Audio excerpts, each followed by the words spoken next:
Boa tarde a todos, sejam bem-vindos a mais um encontro da nossa campanha de manejo biológico.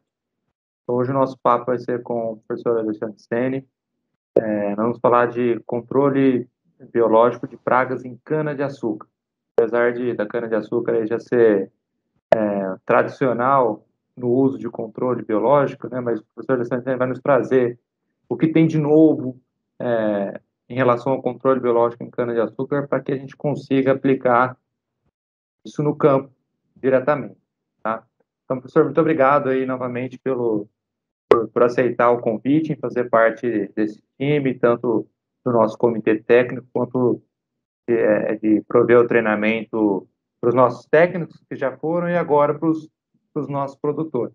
Então, fique à vontade e muito obrigado novamente aí por sua participação. Obrigado, é um prazer estar com vocês aí. A gente fica rodando esse Brasilzão todo, divulgando esse tipo de informação, né? E hoje eu vou estar fazendo isso com vocês, é um prazer. Vou compartilhar aqui a minha tela.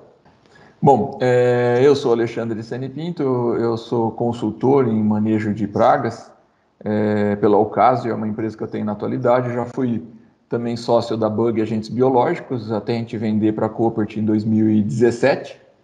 E atualmente eu dou aula no Moura Lacerda, em Ribeirão Preto, na agronomia. Sou professor convidado da Exalc para 3 cursos diferentes lá e dou aula na Fundação Getúlio Vargas, onde eu oriento. E atualmente eu sou consultor de 67 usinas aqui no Brasil e algumas fora também, Colômbia e Guatemala. E aqui no Brasil tenho mais ou menos 3 milhões de hectares de cana-de-açúcar, que acaba de uma forma ou de outra passando pelas minhas mãos. E é bem legal isso, que a gente acaba tendo uma experiência grande em contratação de pessoas, em orçamento, em todas as áreas que o pessoal de usina está acostumado a trabalhar, que a gente acaba também, de uma certa forma, se envolvendo nesses ambientes. E sou consultor de grupos de fornecedores, né, que eles se juntam e a gente acaba fazendo um trabalho grande, como lá em Goiás, que a gente tem aí um grupo de 30 mil hectares somados, né, que a gente acaba visitando eles, as propriedades deles ou em conjunto. E nós temos um evento nosso de uma vez por ano aí que a gente faz lá em Goiás. Bom, a cana-de-açúcar, ela não tem a quantidade de pragas que tem algodão, citros, por exemplo, né? Que ali a gente tem umas 40 pragas cada uma das culturas. Mas apesar de a gente não ter tanta praga assim, a gente sabe muito bem que a menor quantidade que tem, ela já dá um trabalho danado. Principalmente por um motivo. Porque as pragas dessas culturas que eu mencionei, a maior parte é praga de parte aérea, visível, né? Ela está ali na nossa cara.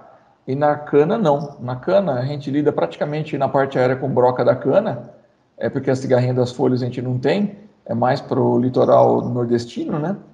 E o que a gente lida mesmo é com pragas de solo.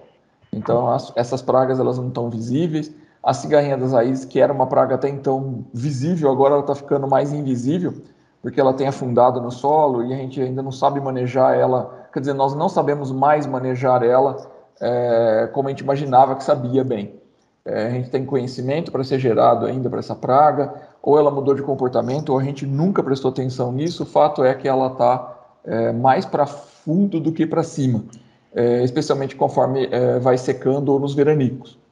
E aí nós temos alguma série de pragas regionais, ou que tem no Brasil todo, como os corós ou pães de galinha, né? Mas só que eles, em alguns lugares, eles são problemáticos, em outros não. A broca gigante tem ampliado a área de ocorrência dela no Brasil. Acho que agora, faz uns 2 minutos, acabou de chegar a foto do Mato Grosso do Sul, que ela chegou lá. Mas o fato é que em São Paulo ela não gostou muito daqui. Então ela não vai muito bem no nosso estado. Mas em outros lugares onde ela ocorre é um problemão. O Migdolos é bem regional, então ainda bem, porque é uma das pragas aqui que a gente menos sabe lidar. E os fenófilos que a gente está aprendendo, né? Ele também tem ampliado, mas a gente está aprendendo. E formiga e cupim, a gente fala que é praga de monitoramento. Se a formiga a gente monitora bem, a gente não tem problema com ela. E cupim, como a gente tem o hábito de usar fipronil no suco de plantio, a gente também normalmente não tem problema com esse grupo. Mas tem praga aparecendo, né? E são da parte aérea, a maioria delas. Cochoneira da bainha, são 2 espécies, elas têm dado uma dor de cabeça aí pra gente, porque primeiro que ela está sugando a nossa cana, causando fumagina no colmo, principalmente. mas ela também já começa os trabalhos a associar ela com a entrada de coletótrico aéreo, né? E aí ela passa, o problema fica muito maior.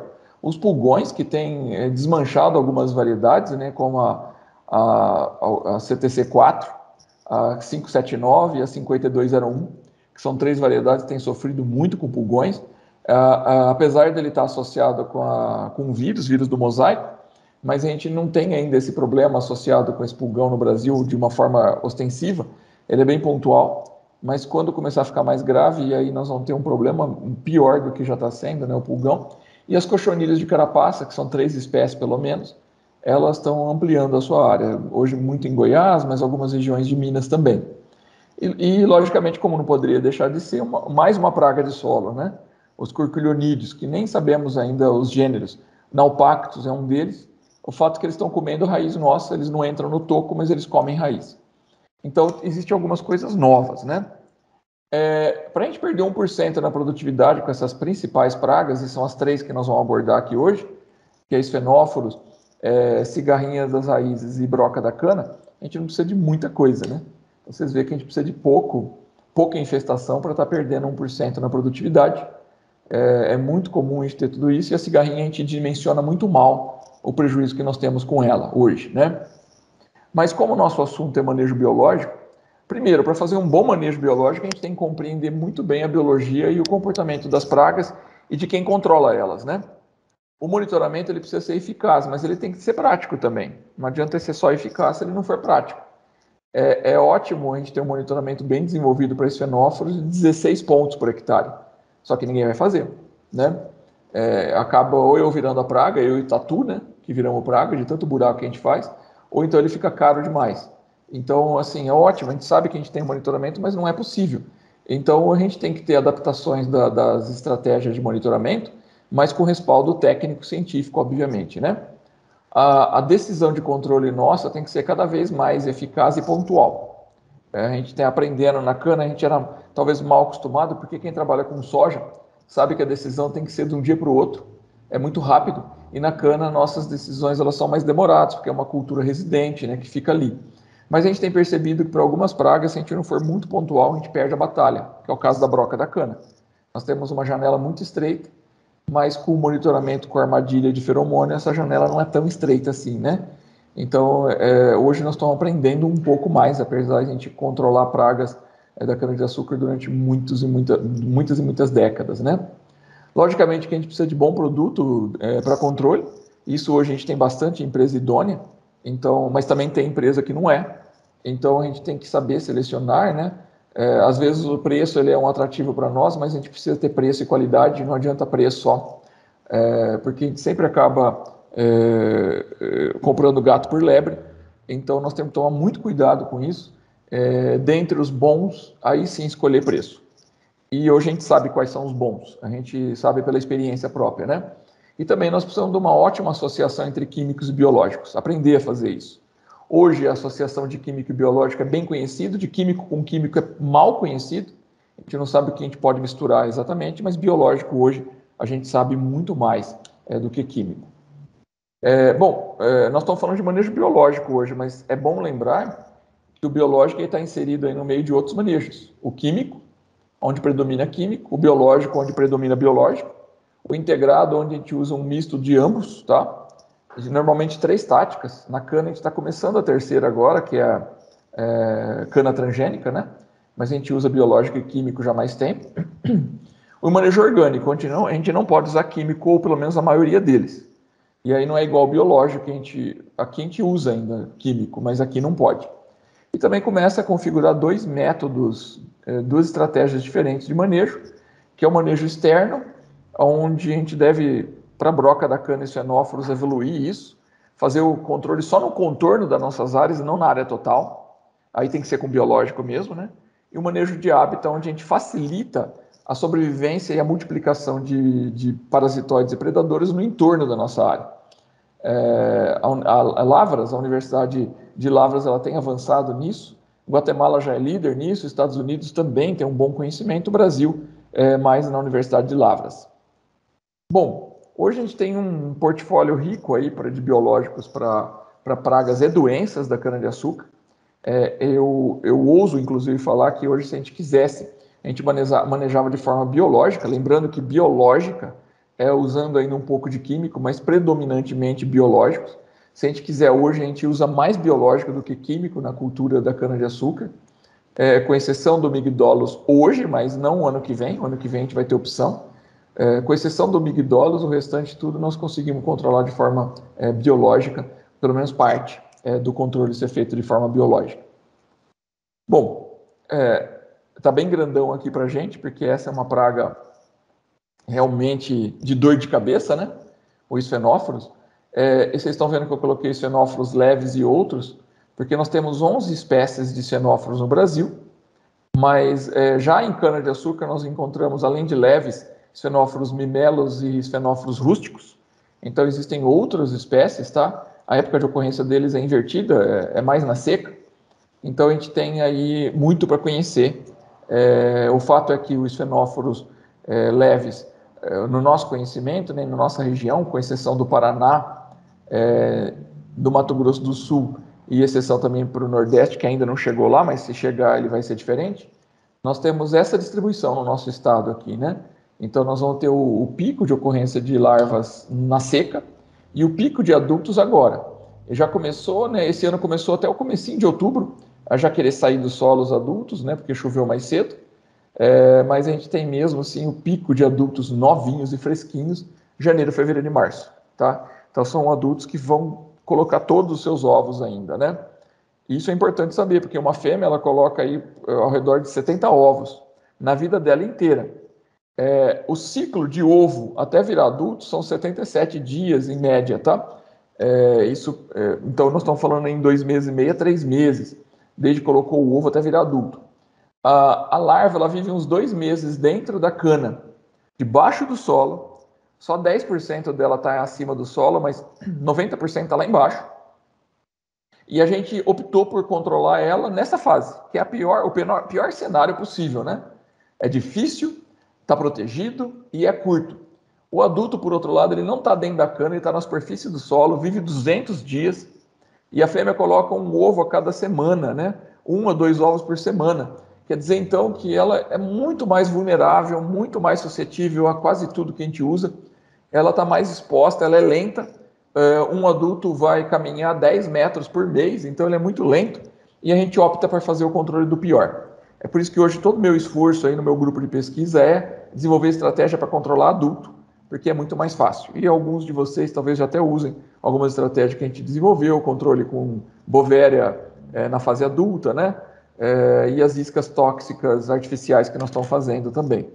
Então, o ovo nem adianta a gente pensar em controlar hoje, porque ele está escondido dentro da cana, a gente teria que bolar estratégias muito pontuais, mas o adulto hoje provavelmente vai ser a nossa estratégia principal. O monitoramento dele é bem difícil, né? Porque a gente tem que ficar cavando trincheira de 50 por 50 por 30, e o correto mesmo aí são 16 pontos por hectare. A maioria faz 2, mas não é o correto, ele é bem longe do correto.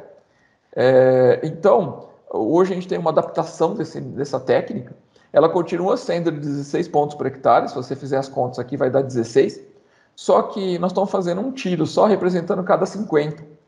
E a gente tem feito comparações aí no campo, e até um aluno meu acabou de defender e o outro defende amanhã sobre esse assunto, mas a gente tem conseguido fazer um bom monitoramento nessa estratégia. A cada 50 hectares a gente dá um tiro ao acaso, eu não fico escolhendo o lugar, porque a gente já também, nós estamos cansados de ver que onde tem reboleira eu tenho a praga, mas onde não tem reboleira eu também tenho a praga. Então isso vai depender muito mais do solo, da profundidade do solo, da quantidade de raiz que tem aquela planta. Se ela tiver muita raiz, pode estar lotado de inseto ali, comendo ela e com nível de controle que eu não vou perceber. Agora, se ela estiver mais debilitada, se ela estiver com o solo raso, eu vou perceber até com pouco inseto. Então, hoje a gente não recomenda mais ficar escolhendo só lugares de reboleira. Escolher reboleira e não reboleira também. Ou seja, um tiro ao acaso de 10 pontos, a cada 25 metros uma toceira. Não tem sentido mais a gente fazer trincheira, ficar cavando, né? E o rendimento aí de 2 funcionários, que normalmente eles vão em 2, é de 200 hectares por dia. Então o rendimento é alto, se a gente parar para pensar que em 10 dias eles fizeram 2.000 hectares e em 20, 4.000, é um rendimento bastante alto, eu não preciso de muita gente para fazer isso, né? Nesse lugar é arrancado uma toceira, e depois que a pessoa, um dos funcionários arrancou, ele mesmo vai ficar cavando ali 50 por 50 sem aprofundar, para olhar esse solo se não ficou nada por ali, né? Porque a gente aproveita para fazer monitoramento de todas as pragas de solo nesse buraco, não só esfenófilos. Enquanto isso, o outro funcionário vai picar essa toceira, contando o número de tocos. É importante em área já com esfenóforos também incluir como toco os perfilhos com largura maior que a grossura de um dedo, porque esfenóforos adoram esses perfilhos. E aí nós vamos contabilizar o número de toco, partir ele em 4 de cima para baixo e ver quantos estão atacados e dar o nome ao ataque, né? Porque quando a gente vai estar monitorando os fenófilos, a gente já monitora tudo isso daí. São 15 grupos monitorados ao mesmo tempo, né? Com exceção da formiga, que a gente não monitora dessa forma, todos os 14 aqui a gente monitora nessa mesma toceira. Os 10 de baixo já são pragas conhecidas e os 5 de cima, eles estão presentes, mas ainda a gente não tem relato de danos por causa deles.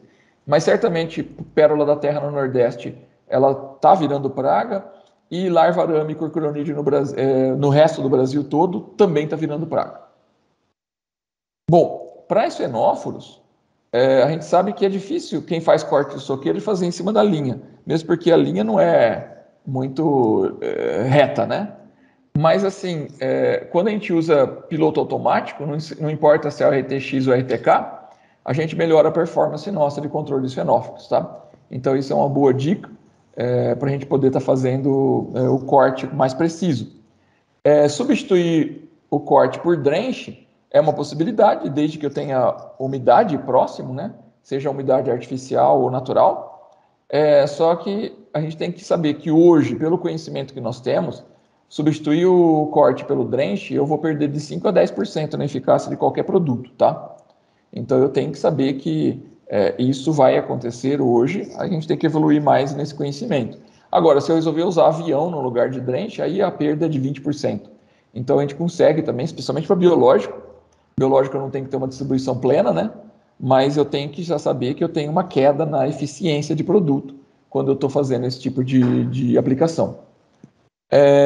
Como o nosso foco é biológico, eu consigo controlar larvas com produto biológico. É o caso de usar um drenche, né, ou um pingente, um jato dirigido para a base da planta, com Bovera baciana. Bovera dos dias atuais é possível. A Bovera não formulada não recomendo. Aí eu prefiro Metarhizium, tá? Quando eu digo formulado, é aquele produto que é de uma empresa que tem pouco do produto ali, tem mais formulação. Quando ele não é formulado, é aquele arroz mais fungo, que a gente tira o pó. Ou meio líquido, quando é comercializado no meio líquido. Esse eu não poderia usar para controle de larva, tá? Só Metarhizium, Bovera não. Vai entrar no mercado por algumas empresas os nematóides entomopatogênicos, ou como a gente vai chamar, os NEPs. Eles vão ser lançados para esfenóforos, então vocês estão vendo aqui esfenóforos mumificados pelo ataque, sofreram o ataque de nematóide. Esses nematóides são bem interessantes, porque a gente aplica no solo e nem importa como, se é avião, se é drenche, se é corte. O fato é que tem que aplicar no solo, ele vai afundar 20 centímetros, caminhar nas laterais, o nematóide, e também procurar orifícios na cana e entrar atrás de esfenóforos, por exemplo. E aí, encontrando esfenóforos, pão de galinha, migdolos, qualquer praga de solo, ele vai procurar um orifício, boca, ânus ou espiráculo, ele entra, e se ele entrasse só e fosse ficar vivendo dentro do inseto, ele era uma lombriga. Não ia matar esse inseto, ia debilitar ele um pouco, mas não ia matar. O interessante desses nematóides é que eles carregam com eles uma ou duas bactérias. E entrando dentro do inseto, eles vomitam essa bactéria, ou as duas bactérias, e essas bactérias causam infecção generalizada no inseto. Ele morre rápido e liquefaz os órgãos internos. E aí o nematóide se alimenta dessa sopa. E ele passa ali 1, 2 gerações, até 3 dentro do inseto, até ele explodir. Quando explode, entrou 1, sai 2.000. Então é bem interessante, tá? Nós já temos alguns testes no Brasil, na Raizen, por exemplo. Só com 20 dias após a aplicação, a gente vê aqui, larvas pequenas de xenófilos. Eu já tive 80% de redução em 20 dias. O fipronil ainda nem começou a reduzir. E o nematóide já reduziu. Para a larva grande de xenófilos, a redução é de 60%. Ela não é tão rápida, tão alta quanto de pequena. E aí, nesse caso, o Bovera baciana formulado também faz a mesma coisa, tá? ele reduz tão bem quanto o nematóide em pouco tempo as larvas, mas tem que ser formulado. Agora, para larvas pequenas, aí não tem igual o nematóide. É muito rápido e a gente vai conhecer mais sobre eles com a entrada no mercado, tá? Hoje, para controle de adultos, a gente tem preferido no manejo biológico usar a Bovera baciana, porque o controle é bem alto. Normalmente a gente começou a chover, a gente espera um pouquinho e faz uma aplicação às cegas, ou põe isca, e quando começar a pegar uns adultos amarelados, quer dizer que acabaram de sair, porque quando eles saem eles estão amarelados ainda, a gente já, no máximo em 21 dias, a gente entra com controle. Pode ser com isca tóxica, né, de tolete partido ao meio, com aplicado fipronil nele, 1%, mas dá trabalho. Eu acho que no sistema calendário ele é bem interessante. Começou a chover, espera uns 21 dias e começa a aplicação. Umas 2, 3 semanas e começa. Faz a primeira de Bovera baciana, que normalmente vai dar ali para começo de novembro, e aí depois a segunda em janeiro, faz uma segunda aplicação e praticamente já está encerrado. Se a umidade persistir ainda, talvez valha a pena uma em março. Agora, se for imida, eu não posso deixar um residual desse, né? Teria que ser um mês para imida. Mas para a Bovera é bem interessante esse residual. Bom, que nós já mencionamos até. Tem usinas já divulgando os seus resultados de controle de adulto. Então, eu vou até aqui já passar direto para touca atacado. Então, você vê aqui onde eu não apliquei Bovera baciana para controle de adultos, quase 6% de touca atacado, onde eu apliquei 1% de touca atacado. Então, a gente já tem começado a ter os primeiros resultados das usinas, e agora já não é nem experimento mais, é resultado comercial. E logo a gente vai ter mais outras que já estão fazendo há algum tempo e que têm tido resultado, tá? Agora, falar em xenóforos e pragas de solo, nosso maior calcanhar de Aquiles é a aplicação.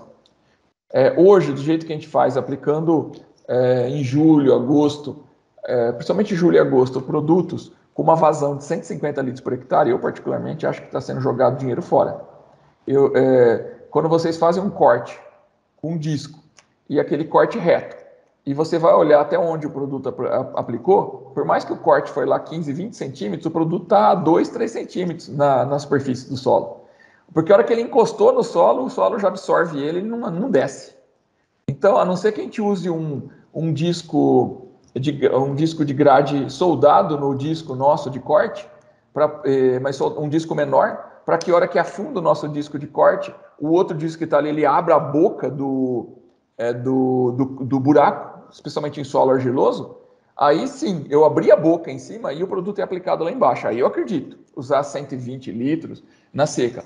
Caso contrário, eu acho que a gente deveria evitar ou aumentar para 300 litros por hectare. Não tem muito sentido essa aplicação que eu vou deixar o produto ali 2, 3 centímetros, que vai estar esperando chuva. Quando chover em outubro, aí que o produto vai descer. Agora, que produto que aguenta o sol batendo em cima 2, 3, 4 meses? Não conheço nenhum. Fipronil não seria, né? Porque ele já em 20 minutos já não existe mais. Agora, os outros produtos, neonicotinoides, será que eles aguentam o sol batendo em cima? Quantos estudos nós temos de sol batendo em cima? Eu não conheço nenhum. Então, é um problema a nossa aplicação. O drench é o que eu mais gosto, mas do jeito que está hoje, a gente precisa ainda avançar mais. Hoje o drench, a recomendação maior é para chuva mesmo, né? Bom, para a cigarrinha das raízes, então a gente tem, para esfenófilos, a gente tem algumas boas opções. Trabalhar com adulto com Bovera baciana. E aí, como é um produto barato, perto dos produtos que existem químicos para esfenófilos, então a gente pode abusar, né, desse produto, né, fazer até outras aplicações sem objetivo específico, com dose menor. E para a larva também posso usar a Bovera, desde que seja produto formulado ou Metarhizium, formulado ou não formulado. E os nematóides que vão entrar no mercado, que eu acho que vão ser uma fonte de inspiração para a gente aí, para controle de todas as pragas, especialmente quem tem migdolos, aí o controle é muito agressivo, né? Bom, cigarrinhas das raízes tem novidades. A época de ocorrência dela é chuva, então a gente vai encontrar ela mais nesse período. O ciclo de ovo até adulto é de 2 meses, por isso que a gente faz monitoramento mensal, às vezes 21 dias, mas mensal é o suficiente. Uma novidade, talvez, para adultos, é que nós temos geralmente 3 gerações, né? Então, se a gente vai ter ali ninfas, quando chove 70 milímetros, aparecem as ninfas depois de 21 dias, Então, se a gente não fizer controle dessas ninfas, ou fizer um controle mal feito, nós vamos ter adulto, a primeira geração de adulto, nós vamos ter ali em dezembro. Nessa geração de adultos de dezembro, que dura só 3 semanas, nos primeiros 5 dias eles não colocam ovos, aí as fêmeas vão colocar só nas 2 semanas seguintes. Dos 500 ovos que uma fêmea só vai colocar, 100 deles não nasce agora, vai nascer daqui 1 ano, 2, tá? A segunda geração de adulto, que vai dar mais ou menos em janeiro, fevereiro, dos 500 ovos que cada fêmea vai colocar, 250 não nasce agora, vai nascer daqui 1 ano ou 2. Agora, a terceira geração, que é ali de março, abril até maio de adultos, dos 500 ovos que ele vai colocar, 500 não nasce agora, só nasce daqui 1 ano, 2. Então, isso significa que se eu encontrar adulto no meu talhão em dezembro, eu já posso marcar esse talhão de vermelho, porque eu já tenho ovo ali. Então, ele já tem histórico. O ano que vem eu vou ter cigarrinha ali, porque o ovo foi colocado ali, eu não vou longe para colocar ovo, ela ficou ali mesmo, tá? Agora, se eu encontrei adulto ali em abril, março, abril, maio, eu já posso marcar de roxo essa minha área, tá?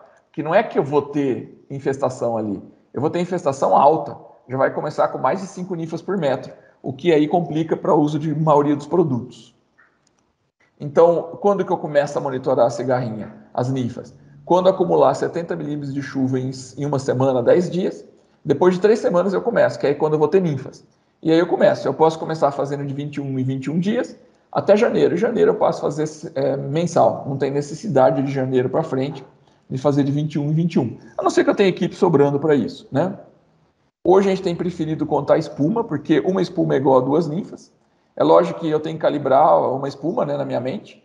Isso daqui não é uma espuma, é um aglomerado, então eu tenho que calibrar minha equipe para falar, ó, o tamanho de uma espuma é esse, e aí eu vou contar 10 espumas aqui. Ah, mas o meu outro funcionário olhou a mesma monte de espuma e ele contou 20. Um contou 10, outro 20. Não é problema isso? Nenhum. Porque nesse caso nós já explodimos a infestação populacional há anos-luz, né? Uma espuma ninguém erra, tá? Quando eu tenho uma espuma só, todos contam uma. Se eu tiver 30 espumas ou 60 ali no lugar, tanto faz, já explodiu a população. Hoje a gente tem um monitoramento muito mais fácil do que o tradicional, de 6 pontos por hectare, tá? Aqui também a gente faz 6 pontos por hectare, a gente faz até mais que isso. Só que a gente faz num tiro a cada 200 hectares, nesse tiro a cada 20 metros, 1 metro linear, e a gente consegue render aqui um funcionário 18 mil hectares por mês. Tá? Então o rendimento é muito alto. Somente no 5º e no 10º ponto que a gente para contar não espuma só, mas ninfas pequenas e grandes, a gente separa elas, que depois eu mostro por quê, tá? Ah, eu queria substituir o monitoramento de ninfa por de adulto, em placa adesiva amarela. É impossível isso hoje, tá? Eu posso fazer a placa como complementar, mas não como método principal, porque se eu usar a placa eu vou monitorar fracasso, porque eu deixei as ninfas sugarem meu canavial por 2 meses para depois começar a monitorar. Já era, já perdi o time, né? E outra, eu só tenho 5 dias para controlar esses adultos. Se eu passar de 5 dias, eles já colocaram ovos, e aí não teve sentido de eu perder todo esse tempo e dinheiro, né? Mesmo porque até os métodos de controle vai ser avião. E avião, eu quase nunca tenho bom controle. Então é um risco exagerado eu esperar deixar chegar a fase adulta, tá? É muito arriscado. Então eu não recomendo fazer monitoramento de adultos com placa adesiva amarela. Agora, de biológico para cigarrinha, a gente tem a única opção no mercado é a metarrhiza mesópile, tá? Essa é a única opção. Mas a gente tem outras opções, inclusive os NEPs. O fungo metarrhiza a gente já conhece há bom tempo, ainda mais agora com os fungos formulados das empresas sérias aí, vocês têm muito mais assertividade do que tinha no passado. Porque agora, hoje, comprar um produto não tem sentido. Ah, eu vou comprar porque esse produto tem mais ou menos. Por exemplo, a gente teve a fase 1, que era arroz mais fungo. E a fase 2, nós tiramos o fungo do arroz. Aqui a gente usava 2.000 conídeos por cigarrinha para matar ela. Quantas conídeos eu preciso para matar uma cigarrinha? 3, mas eu uso 2.000. Porque 1.000 já morrem só na aplicação, com o vento batendo. E outros 1.000 morrem com o calor ou o sol. Porque a gente não tinha proteção nenhuma. Quando as empresas chegaram na fase 3, começou a formular isso, hoje nós temos aqui mais ou menos 700 conídeos só por cigarrinho, não 2.000 mais. Então, eu vou comprar o produto que tem mais conídeos na vasilha. Besteira, tá? Eu tenho que comprar o produto que tem melhor formulação. E aí, só lado a lado mesmo. Quer um bom teste? Aplica os produtos que você está querendo conhecer para controlar a cigarrinha ao meio-dia. Porque aí o que funcionar é o melhor para você, tá? Então aplique meio-dia. Você vai ver que não são todos que funcionam meio-dia, tá? Esse é um bom teste para ser feito. Os fungos, então, on-farm, os que são produzidos pelo próprio agricultor, ou os fungos vendidos em meio líquido, eles são muito sensíveis. Então, não tem formulação. Então, eu teria que aplicar ele só debaixo de chuva, né, com mais de 70% de umidade, no fim do dia, de preferência à noite, né? Eu não posso deixar no tanque mais que 4 horas. Agora, para os formulados, eu posso deixar no tanque muito mais tempo. Eu posso aplicar em qualquer horário do dia, tá? Não tem mais a limitação. Desde que tenha algumas folhas a cultura, eu posso aplicar em qualquer horário. Então, hoje é bem diferente. O fungo. Eu posso aplicar fungo formulado. Eu posso aplicar tanto 8 da manhã, quanto meio-dia, quanto 18 horas. O fato só que para ninfa, ao meio-dia, eu vou cair um pouco a eficácia, mas mesmo assim, ó, depois de 60 dias, eu estou com 60% de controle e adulto 100% de controle, tá? Então, o horário de liberação não é muito importante, mais importante é realmente a gente ter todos os cuidados até ele ser aplicado. Então, cuidado de ficar muito tempo na calda, cuidado com as misturas, na hora de manusear não fica deixando ele em lugar quente, né? Lembra que é um produto vivo, tá? Bom, abaixo de 5 ninfas por metro, quase tudo funciona. Então, a gente vê que até 120 dias a gente tem metarrizo funcionando e vários químicos.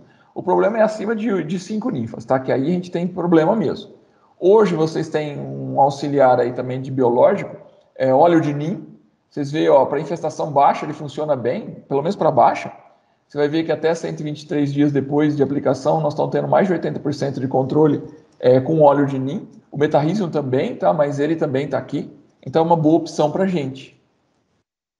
Hoje o que a gente mais tem feito quem nunca fez metarrhizium, é a mistura de químico com metarrhizium. A gente tira 10% da dose do químico e compra o metarrhizium, sobra dinheiro ainda.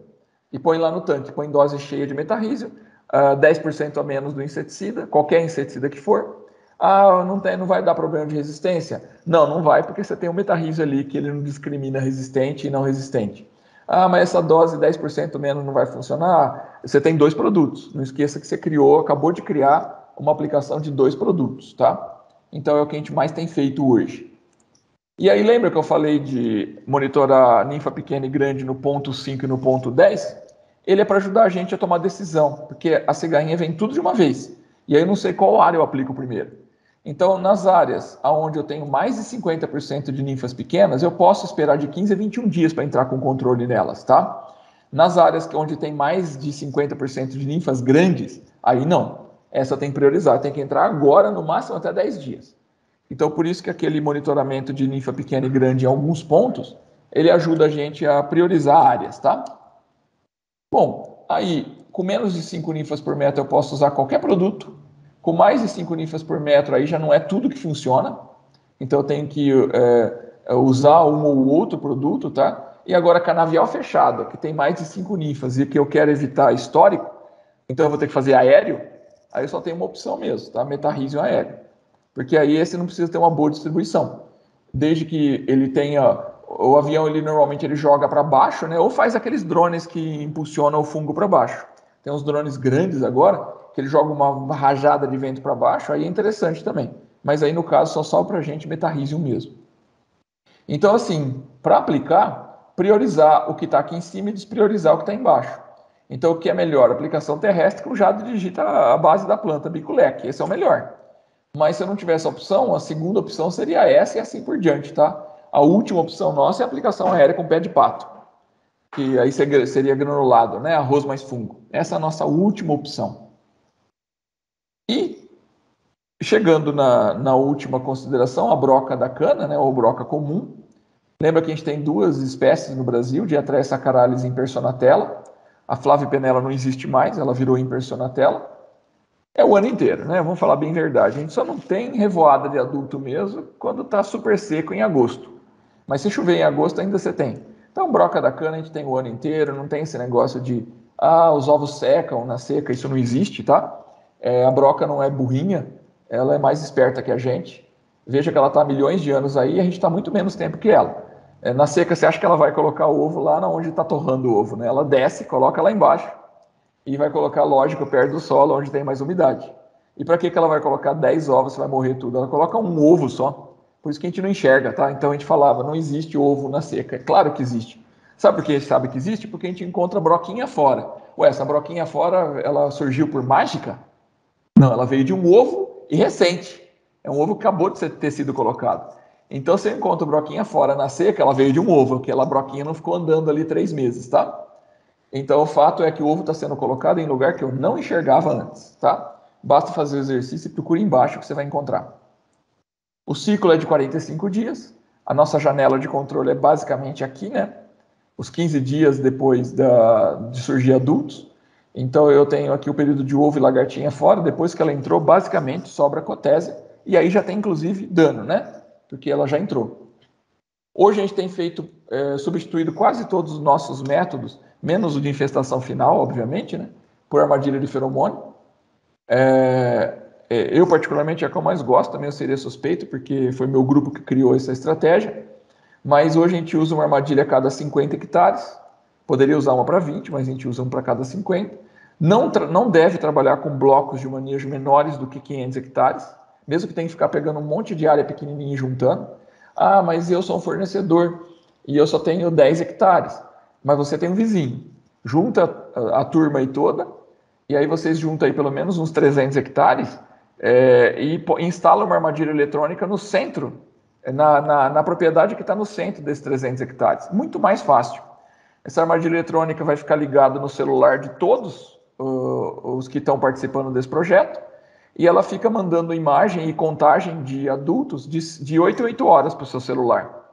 Então ele só vai lá uma vez por semana para trocar as pupas, mas ela fica fotografando e mandando de 8 em 8 horas. Muito mais fácil fazer isso, tá? Aí reúne e uma pessoa fica responsável, ou um ou outro fica responsável por trocar essas pupas toda semana, tá? Então esse é o método mais fácil. A gente está acostumado hoje a fazer semanal, e o nível de controle é quando 30% das armadilhas que eu tenho, elas pegaram 10 ou mais machos, eu entro com controle.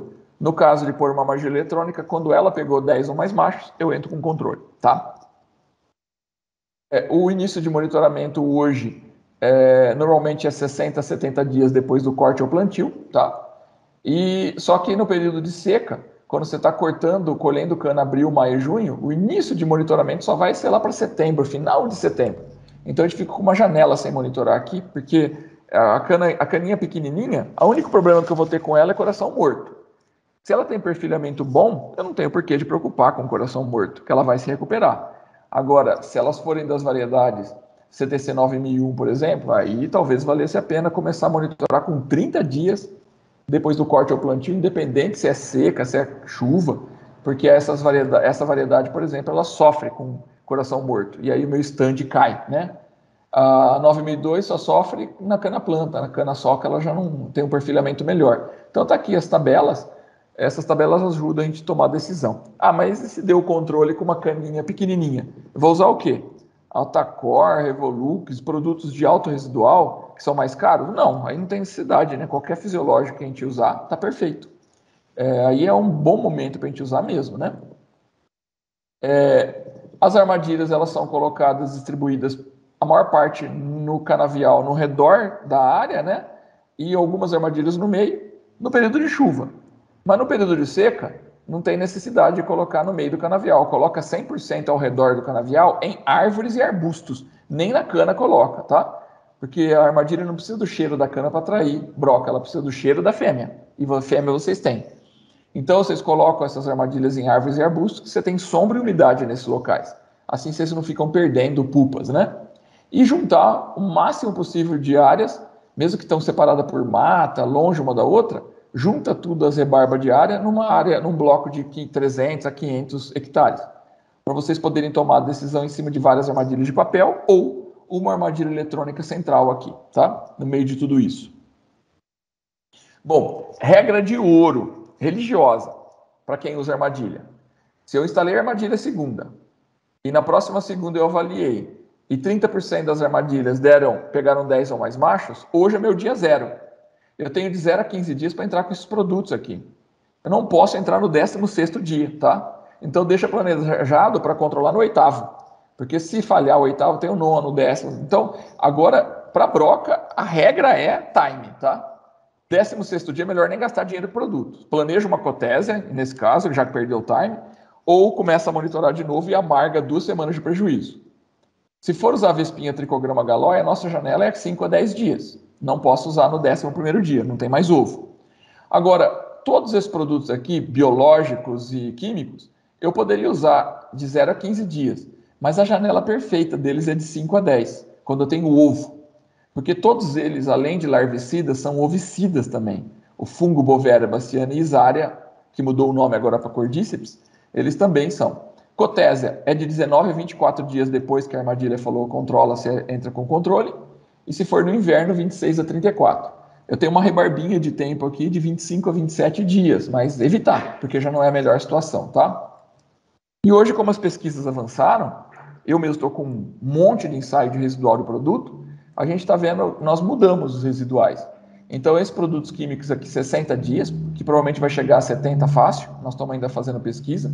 Tricograma Galloy, uma aplicação, sempre são 3 liberações, tá? Então, tricograma Galloy, depois de 3 liberações, 60 dias. O fungo Isária, 50 dias. Ele é um dos biológicos de residual mais longo, depois de tricograma, tá? Cotésia, 45. Bovéria, 40. O fungo Bovéria. E o Bacillus thuringiensis, por enquanto, 15. Mas a gente vai começar a pesquisa agora para ver se o residual dele é só isso mesmo, tá? Para quem faz só armadilha, é interessante a cada 1.000 hectares fazer um laudo por mês. Se tiver área menor, escolhe aí um laudo para fazer. É só tirar 20 canas de um dos quadrantes do canavial, sem perder muito tempo. Sempre espelhado, tira, parte, avalia como é que está a infestação no topo, no meio e na parte de baixo, conta o número de lagartas, e vocês ficam tendo ideia de como é que está a situação. Só para ter uma ideia, vocês conseguem fazer 10 laudos desses em 1 dia e meio. Então o rendimento é muito alto, tá? Dá para a gente ter domínio aí. Priorizar variedades como o CTC 9002, que é muito broqueira, né? 9001, 9005, as variedades mais problemáticas. Área de irrigação, bacia de vinhaça quase um monte, tá? Então não seria a nossa prioridade. Bom, e fechando aqui, nós temos métodos de controle, táticas de controle para tudo quanto é fase da broca da cana. Inclusive, tem uma aluna defendendo amanhã com produtos biológicos, naturais e químicos para controle de adulto, tá? Então, amanhã, a partir de amanhã já tem a resposta de como é que foi esse trabalho dela. Mas hoje, para as outras fases, a gente tem bastante opções. Ovicida mesmo, a gente tem uma série de químicos, quer dizer, desculpa, um químico só, que é o metoxifenosida mais espinetoram, ele mata mesmo o embriãozinho lá, nem forma o embrião. O clorantraniprole mais lambda-celotrina, ele não é ovicida, mas ele mata a lagarta saindo do ovo. E o triflumuron, ele deforma a mandíbula da lagarta. Aí metade delas nem consegue sair do ovo, tá? Mas aí os testes com biológicos, veja o fungo Isária fumosorrose. Tanto para o ovo novinho da broca quanto o ovo velho da broca, ele mata mais de 80% na dose de 500 gramas. Então ele é um fungo, ele já era promissor nisso. Depois nós descobrimos, em 2020, que eu, aplicando para controlar ovinho e lagartinha da broca da cana, eu ainda consigo matar 30% das pulpas dentro da cana. Então ele ainda tem uma ação dentro da cana. E hoje começa as usinas. Então a gente tem uma usina aqui em Américo Brasiliense, que fez a aplicação em fevereiro, né? Em época de chuva, 31 graus Celsius. E olha que interessante, ó. Você chega aqui nos 56 dias após a aplicação, aonde aplicou Isária e o clorantraniprole, quer dizer, ou cloranta ou Isária, ainda nem tinha aparecido broca ainda. Esse trabalho não era de residual, mas só para vocês verem que a gente estava aí já 56 dias e nem apareceu. Bovéria já começou a aparecer com 56 dias, mas até 40 segurou. 56 dias começou a aparecer. E o Isária ainda não. Então a gente vê os residuais muito longos desse fungo, né? Para quem está acostumado com o tricograma Galloy, as regras são essas, tá? Sempre aplicação casada, né? São 3 liberações, 1 em cada semana. A armadilha determina a primeira e as seguintes são semanais. Tem que ser 3, não pode ser 2, mas pode ser 5, tá? Uma série de 5. Eu não vou falar aqui porque a gente está ainda em estudo, mas os primeiros resultados mostram um residual, um período de ação muito longo, de 120 dias, 5 aplicações. A dose é essa, independente da infestação que vocês têm de broca, no Brasil é 50 mil vespinhas cada liberação, tá? Cuidado para usar mais, vocês podem usar, isso prejudica a eficácia do seu controle. Pode ser qualquer horário do dia, em qualquer época do ano. Seca ou chuva, tanto faz, tá? Quando você libera um parasitóide desse, Serpa cotésia também, o horário que eles preferem parasitar, isso daqui é a decisão deles, ó, é da meio-dia às 14 horas, às 37 graus Celsius, o horário mais quente do dia. Então, eles gostam de parasitar na hora mais quente, tá? E tanto faz se tiver seca ou umidade em excesso, eles parasitam do mesmo jeito. Só quando está chovendo mesmo é que o parasitismo fica baixo no momento da chuva, porque uma gota de chuva é um meteoro para um parasitóide pequeno desse, né? Mas veja que mesmo assim 25% ainda parasita debaixo de chuva, que são os corajosos. Aí também parou de chover, 20 minutos depois já está começando o parasitismo novamente. Isso serve para cotésia também, para tricograma. Se você teve que guardar eles na geladeira, na parte de baixo da geladeira, na hora de levar para o campo, tira e passa por uma sala com ar-condicionado e deixa lá pelo menos uma horinha, tá? Não vai tirar da geladeira e levar para o campo direto, que você mata a cotésia, mata a tricograma, ou pelo menos eles ficam bem ruins para parasitar. É igual peixinho de aquário, não pode dar choque térmico, é igual a gente. Sai de um calorzão e vai para um lugar frio, a boca entorta. Então a gente tem que tomar cuidado, tá? Com parasitóide para isso também. Saiu, deixa uma horinha numa sala com ar-condicionado ligado. Se for entrar para um carro nevando lá dentro com ar-condicionado tuchado, põe dentro de uma caixa de isopor sem gelo. E quando chegar no campo, do isopor direto para o drone, que aí ele faz a aplicação para a gente, tá? Bom, cuidado com dose. A dose é 3 liberações de 50 mil. Aqui, ó, foram 3 de 50 mil. Infestação final aqui, 0,45%. Quando eu fiz 3 de 100 mil, olha o que aconteceu. Triplicou a minha infestação da broca. E quando eu fiz 3 de 150 mil, quadruplicou. Então, cuidado. Lembra que o parasitóide é um animal. Você enche muito no ambiente, eles brigam entre eles ao invés de parasitar, tá? E como eles marcam a broca da cana com cheiro, aí eles começam a confundir cheiro e não parasita mais. Então a gente tem que usar na dose certa, tá? Isso serve para cotésia também. Bom, nós temos usinas como a Pagrisa, por exemplo, que já está fazendo desde 2013 só tricograma, nos 12 mil hectares deles. Veja que a infestação deles baixíssima, né? E esse ano, ó, 2021, eles estão fechando em 1,3. Veja que essa é a condição de temperatura deles no Pará. Lá é 95% da área tricograma, mas eu peguei aqui umas em Goiás para vocês verem, que é quente também. Aqui 100% da primeira aplicação é tricograma, e eles estão com 0,8%. A Caçu, 100% da segunda aplicação é tricograma, eles estão com 0,9%. A Boa Vista, 40% da área deles é tricograma, eles estão com 0,3%. Então, sim, passamos da fase de perguntar, tricograma funciona? Isso já era, tá? Isso aí é lá atrás, bem lá atrás. Hoje a nossa preocupação mais aplico de drone, dentro de cápsula ou não, que a gente já sabe que sem cápsula é muito melhor, mas seria ainda a pergunta atual. Posso aplicar debaixo de chuva? O que é melhor, começar com tricograma e depois fazer químico? Ou começar com químico e fazer tricograma? Essas são perguntas pertinentes, tá? Cada caso é um caso, mas eu acho que são perguntas sensatas para o momento. Cotésia tem dose, tá?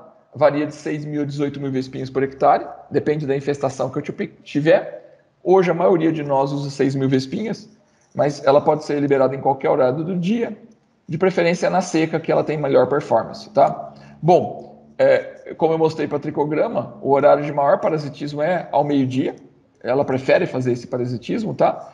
E liberação com drone, tanto faz eu liberar qualquer horário do dia, até a liberação do meio-dia, 31 graus Celsius, 32, me dá o melhor resultado. Em dias que não está tão fervendo ainda ao meio-dia, porque 31 ainda não é um fervor total, né? Você vai pegar 37, é quente.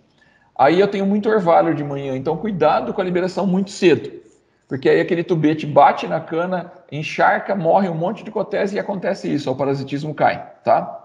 Aqui caiu mesmo, ó. Perto de liberação meio-dia 16 horas, ele foi o pior, tá? Ainda assim é um parasitismo bom, esses outros são melhores ainda.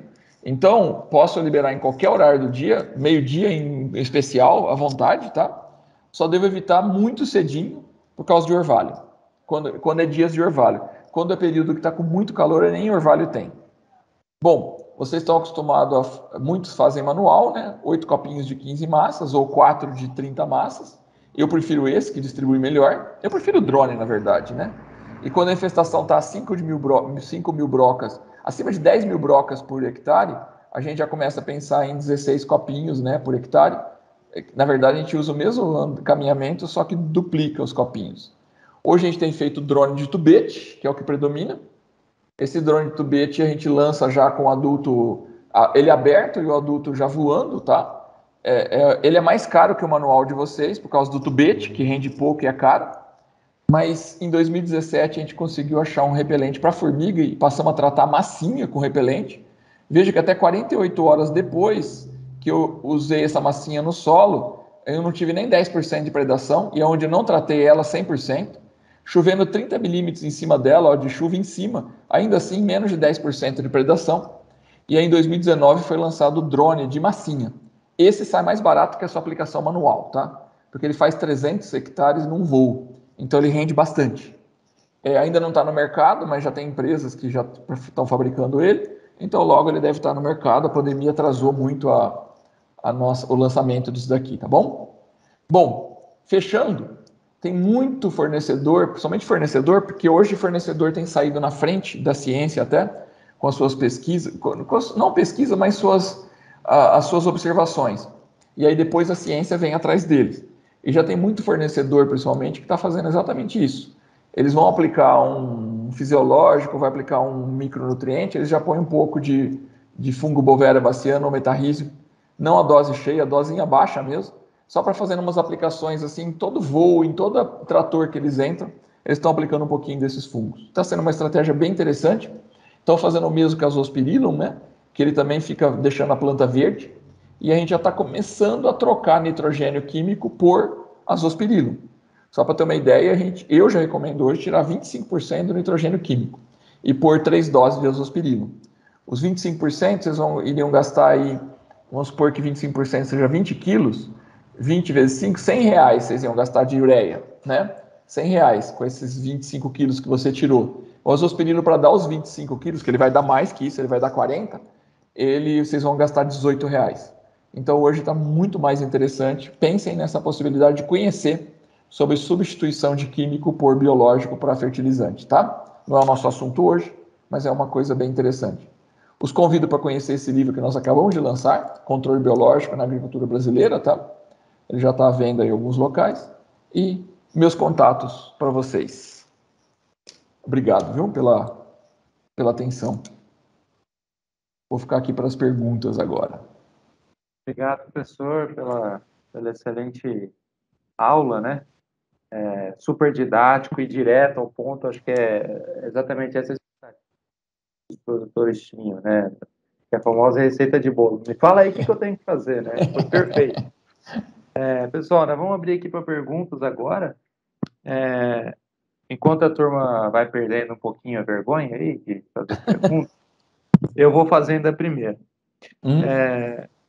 A gente vê que acho que talvez o grande gargalo do controle biológico de pragas de cana-de-açúcar não é o controle, eu acho, é o monitoramento. Eu acho que esse é o grande gargalo.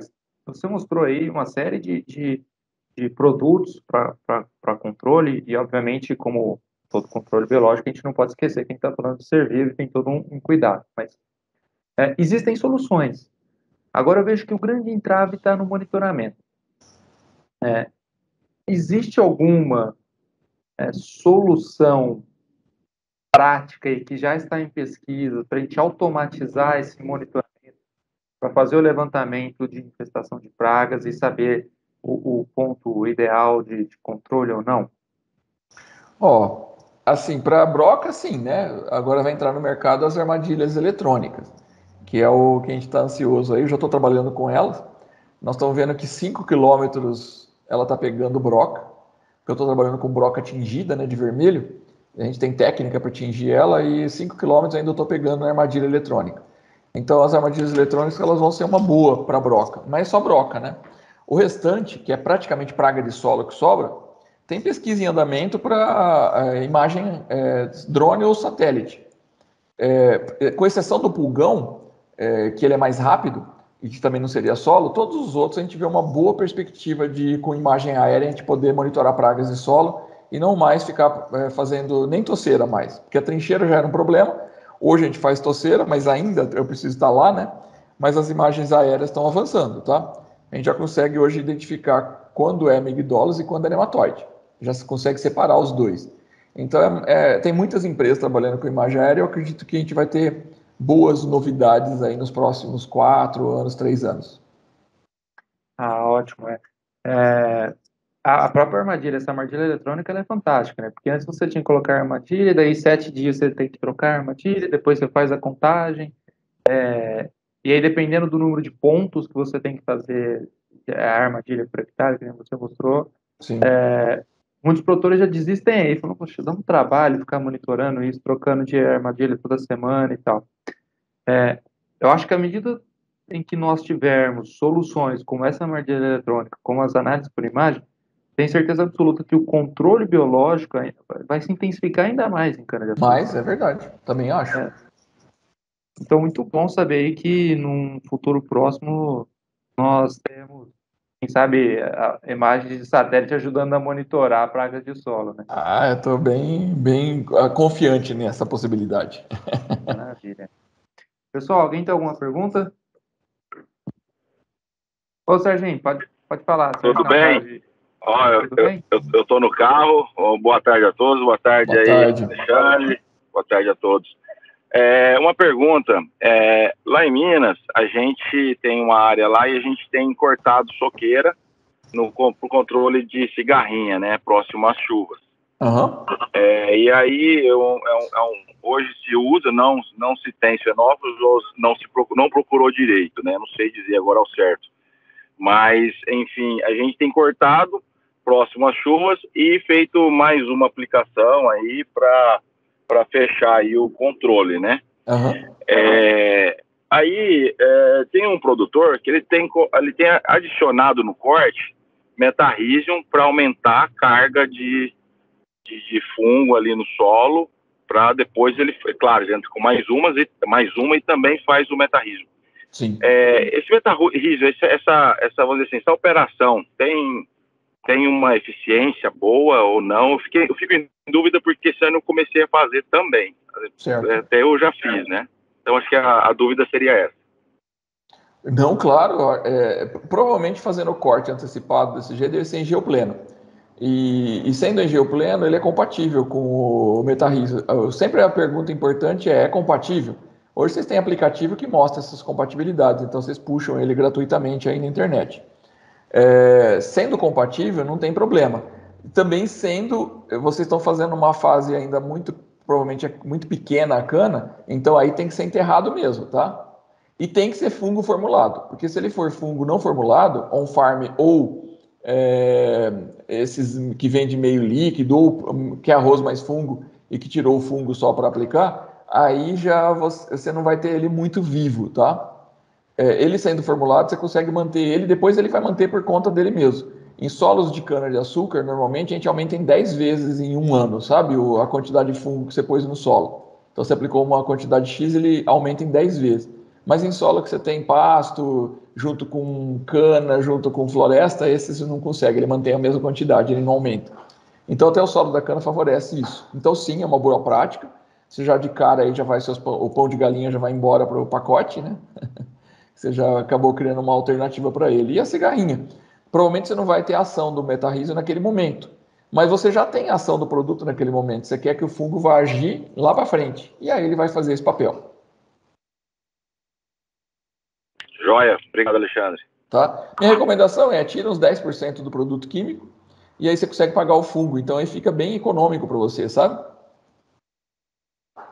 Essa dica é a mais importante. Gostei. Valeu. Obrigado. Tem gente tirando 50%, tá? Mas eu acho demais, porque acho que compromete o produto químico nesse caso, tá? Excelente. Obrigado, Sérgio. Mais alguma pergunta? Aproveita a consultoria, pessoal. Tamo aí para responder. Tem gente que fala assim, essa pergunta foi boba. Não existe pergunta boba, hein? Não existe mesmo. Às vezes a pessoa está achando que é boba, a própria pessoa está achando, e aí de repente você vê e fala, nossa, nem eu tinha pensado nisso. Especialista, às vezes. E que especialista tem 1000 coisas que nunca pensou, tá? Pode ter certeza. E com certeza a dúvida de uma pessoa é a dúvida de muito mais pessoas, né? Porque todo mundo tem o mesmo problema. Sim. Mais nada, gente? Acho que não teremos mais nada. Mas, pessoal, se vocês quiserem abrir um microfone aqui, se alguém quiser, Sebastião, quer fazer uma pergunta? Ouvindo? Boa tarde. Agora sim, sim. Estamos ouvindo. Uma dúvida. Existe algum trabalho com relação de aplicação desses micro-organismos, os fungos, via vinhaça? Lógico que tem um problema do calor, da temperatura, mas já tem algum trabalho a respeito disso? Está avançando. Esse é um assunto super novo, né? Então, por exemplo, aplicar bacilos subtilis, ok, pode aplicar na vinhaça.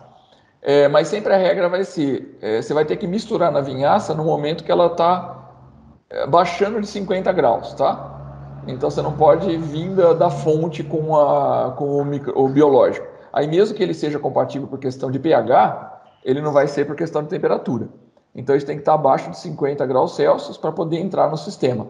O que o pessoal tem feito demais, e que eu tenho visto aí, Denusa, que já estão fazendo há mais tempo, é um tanque do lado do aplicador, seja no Nino ou o que seja que estiver usando, mas um tanque do lado, geralmente um tanque térmico, onde ele está com o biológico ali dentro, e enquanto está aplicando a vinhaça, ele está aplicando por cima o biológico.